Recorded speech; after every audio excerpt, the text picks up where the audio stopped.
everybody, how's it going this week? Well, sometimes in the furry fandom, we go to conventions. These big, large metropolitan areas with hotels and swanky places and convention centers and dealers' dens and all those other things.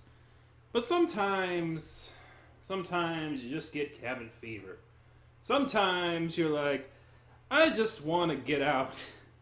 I want to get out. Can I get out of here? I want to get out of here. Like the walls and the buildings and stuff. It's like, let's as people who appreciate animals and wildlife, sometimes we just want to get away from it all. Get away from all the crowds, the peoples, and all that stuff. Well, luckily, if you are that kind of person who likes more of a more outdoorsy sort of furry gathering, there are certain furry gatherings that could be for you. They're not very well reported and they're not very well underlined in the furry fandom, at least in the mainstream media, because of course, all these people dressed up in animal costumes in the middle of a downtown metro area is certainly going to attract a lot more attention to the press than, say, some people choosing the costume out in the middle of the woods at some camp or some cabin. And, sometimes it's better to have a smaller gathering at a more place where you can expand your possibilities and be more in touch with nature. And get some good nature shots while you're at it, because you can't really get good nature shots when you're in a city. For sure. So for that, we're going to be talking about outdoorsy convention, or furries going wild. Let's make the title as ambiguous as possible. But no, what we're talking about is more outdoorsy sort of conventions. And we'll go over a little bit why I kind of chose this topic. A little bit. It was inspired by a meeting that we had at Anthrocon, and we'll go over that when we reach that. But for most people, when they think about outdoorsy conventions, they think of the largest, like one of the largest ones that was around. And unfortunately had a unfortunate ending with a controversy, or sort of a very unfortunate ending to its tenure, of Oklacon. Oklacon was a furry convention, or furry camp sort of style convention. It was one of the first ones to sort of incorporate it. It's one of the largest ones, one of the largest well-known ones, for sure.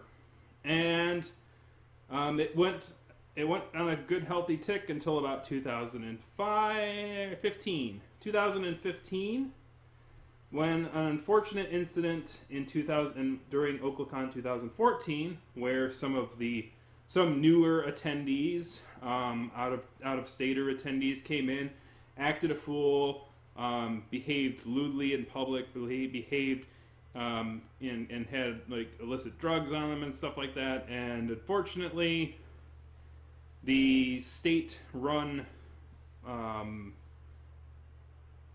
camp area, the area of the camps, basically said, no, we're good, see ya. And unfortunately, Oklacon tried to go and find other venues to have it participate, or to try to gain another footing. Unfortunately, from the website, which you can find in the description below, it seems that somebody had sort of done a saboteur work, because furries are good at snubbing other furries, who are trying to get their footing back after controversial events like that. Apparently had, like, the person that they were trying to work with to get a new venue had another person call on them, and they were like, well, this happened at this other thing, and so unfortunately the whole state was like, you're not allowed anywhere in the state. So Oklacon's like, okay, we're closing our doors after about a good decade of doing this particular convention. Now, for those of you in Oklahoma who would like a convention that is sort of similar to Oklacon, then it might seem that the furries are on a bit of a retreat, but you can always go to Furry Retreat. By the way, interesting name they chose, because apparently some of the staff, the good volunteers and the staff of Oklacon, decided to try and rehash or like basically create a new organization, make it a little bit smaller, a little bit more low key. And so they also have have been running for a few years now, since 2015. So they've been running for 3 years, and they have like a little small one, and then so basically it was a tactical retreat, as it were. But it's in the similar style as the similar style as OklaCon, a little more low key. But when it comes to the outdoorsy sort of conventions, it is important to note that they'll never reach the numbers that some of the metro ones will reach. At its largest, OklaCon was still like in the low hundreds. I believe it was like 300 and something. The numbers serves me correctly. But the reason is that typically non-metro furry cons are going to be more expensive in the attendance slot. Because for one, there's not as many attendees showing up, so they need to pay for usually a larger venue for a period of time. So they have to, the ticket prices are a little bit more pricey up front, usually over $100 US, or around $100 US, as opposed to like the 50 or 60 that you might get at a MetroCon. Usually also there's some benefits to it, like they might offer food. The premise might offer food because you don't have access to food facilities all that much, so a larger thing like that might offer food and stuff like that. You should always check the particular venue if what they offer for particular items. But also these kind of conventions, there's another advantage, and that is the different activities you can do being more outdoorsy related. So, like, for instance, you could do, like, a archery thing, or you could do, like, zip lining, or things like that, as opposed to, like, sitting down and listening to a person in a suit talk for 30 minutes. I won't judge. But you could do, like, outdoorsy events like that. So outside of OklaCon, another famous one, or at least another very well-known one, is actually not too far from where I am right now. It's not too far, it's in, like, 4 hours north. But is Camp Farrell. Camp Farrell is probably the most second known outdoorsy style fur con. It takes place in the Ambiguine, Algernon, one of those A words. It's a pretty sizable park that's like a good 3 hours north of Toronto. I think it's Albuquerque. Gosh dang, you A words with your Canadians and stuff. It's on the tip of my tongue. Albuquerque, something like that. It's an A word, but it's a large, sizable park that's north of Toronto, and they have similar, like, an outdoorsy style convention sort of thing. And so, like, you can check that one out if you're interested in that, and you're in the Canadian side of the border, for sure. What brought this topic to my attention, and I thought should utilize it a little bit more coverage, is when I was suiting at Anthrocon this year, I had a person approach me, and they said, I've seen your channel, I like your stuff, I've watched it. I have this convention that I'm sort of working for and trying to get a little more attention on, and it's a new one this year. It's called Worldwide Fur Camp, which by the way, the color matches my wall. There's an actual thing there. It's like it blends right in. My hand went invisible. Anyways, yes, Worldwide Fur Camp is a new one of these that's going to be in early October. It takes place in a small park on a at a YMCA facility, sort of outdoorsy facility, a little bit north of Cincinnati. The funniest thing to me is, like, it looks like it's Asperger's Road. like I'm like, oh goodness, poor road.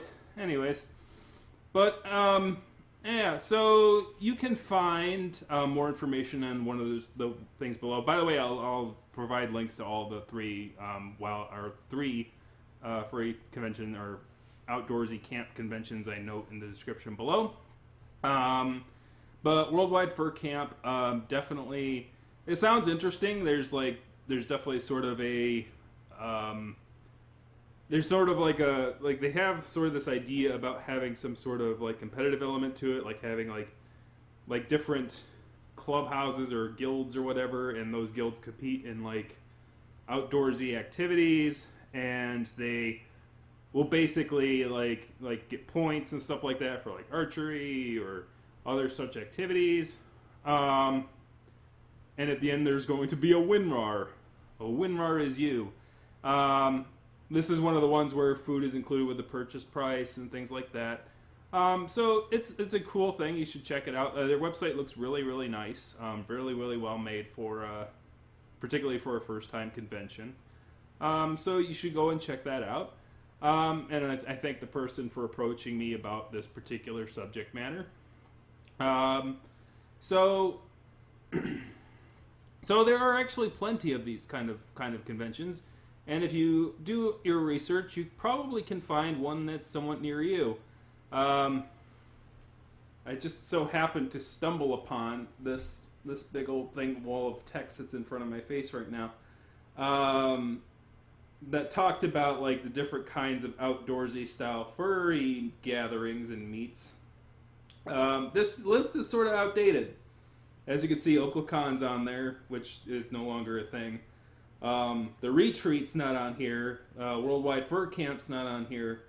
And I cannot, I obviously can't, since this list is outdated, it seems to be at least a few years old. Some things on WikiFur are a little outdated. So I can't really tell you for sure if any of these ones are actually still active. I do know that, which one is that one?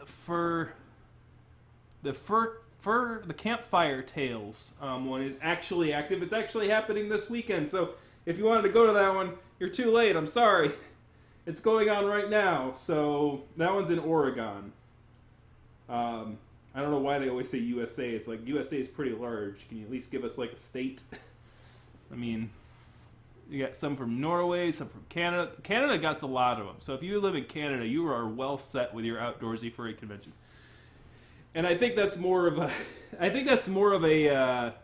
it's not more of a choice thing more than it is like a sort of, you work with what you got, and Canada's got a lot of like nice nature sort of places to hang out, as opposed to like, they don't have as many major metropolitan areas as like the United States does, so they're working with what they got, and they're like, yeah, we're going to make a bunch of outdoorsy ones, because we got a lot of freaking parks. Places to go. But anyways, that was just a little quick video about outdoorsy furry conventions. It's definitely a surface level scratching of it. By the way, Cat Pool, I saw you super sponsored the Worldwide Fur Camp thing.